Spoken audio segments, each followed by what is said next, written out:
The Gracefield arc is not only my favorite arc of The Promised Neverland, but one of my favorite arcs in anime and manga. There are many reasons for this, but one huge factor was my favorite character, Isabella, being integral in the plot. This may be the case with others who are happy to see their favorite character shine, whether it be Emma, Norman, Ray, or even Phil, since he somehow acquired his own fan base. However, there is one character that never seems to get their proper dues for their role in the story. That person is none other than our sibling from another mother, Sister Krone. Now, answers may vary as to why Krone doesn't get the respect that I believe she has earned, but in my opinion, she is underrated. So the question of the day is, why is Krone overlooked?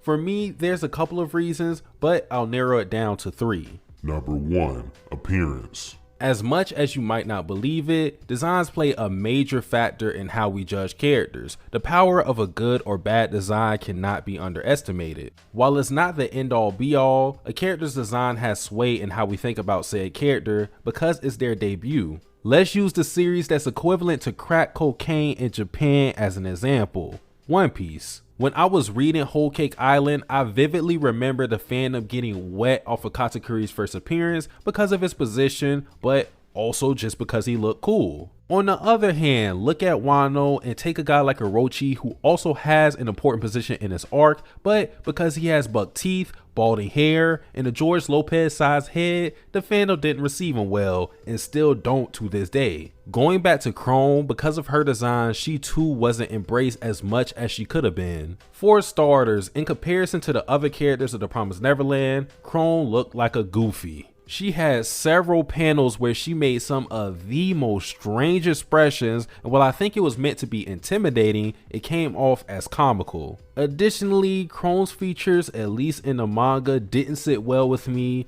being, you know, black. I won't dwell on this particular point for too long, but my god, Krone looked hella offensive. With the huge lips, wide nose, and animalistic mannerisms, Krone felt like a caricature of a black person. While I can appreciate the sentiment of attempting to make Krone look ethnically accurate, there are better ways to go about it. See Canary from Hunter x Hunter's 2011 anime. The main point though is that Krone's design made an awful first impression and didn't help the audience take her seriously. Number 2, Krone is overshadowed by the main trio and Isabella. Although Krone was the main antagonist at one point in The Promised Neverland, she was still a character that was thrust into the battle between the trio and Isabella. Even if I feel like she could stand strong alone as a villain, her presence felt like a distraction from the main entree. Get it? Cause you know, the kids are food.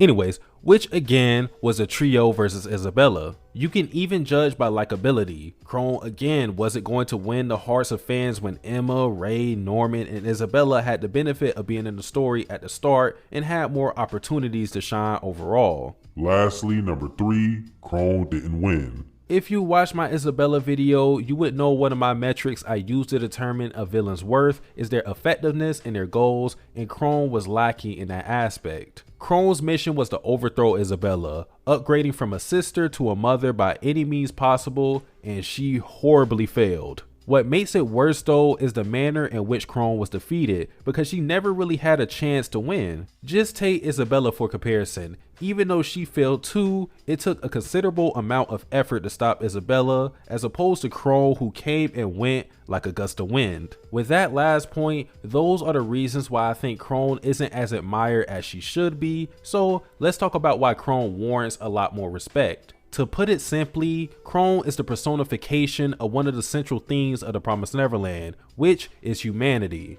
In a demon-governed world, for those in the know, the very pride of humans has been stripped away. While there are exceptions, the humans are looked at as inferior beings. They don't even have enough equal footing with the demons to be hunted anymore, as they're relegated to being mere livestock. However, Krone and others rejected the status quo, wanting more in life than being cattle, wishing to be human. The reason why Krone in particular embodies humanity's pride better than anyone else is because of all the bullshit she fought through. Pretty much, Krone was the pawn that never made it across the board because from the start, the game was rigged against her. She didn't have friends to lean on like Emma and others to cover her weaknesses. She didn't have friends in higher places like Isabella to enjoy certain perks. Instead, Krone was alone, trying her damnedest to claw her way out of the abyss, and that perseverance is what makes Krone the perfect picture for human nature. The glimpse of Krone's flashback tells us as much. She studied, she trained, she fought,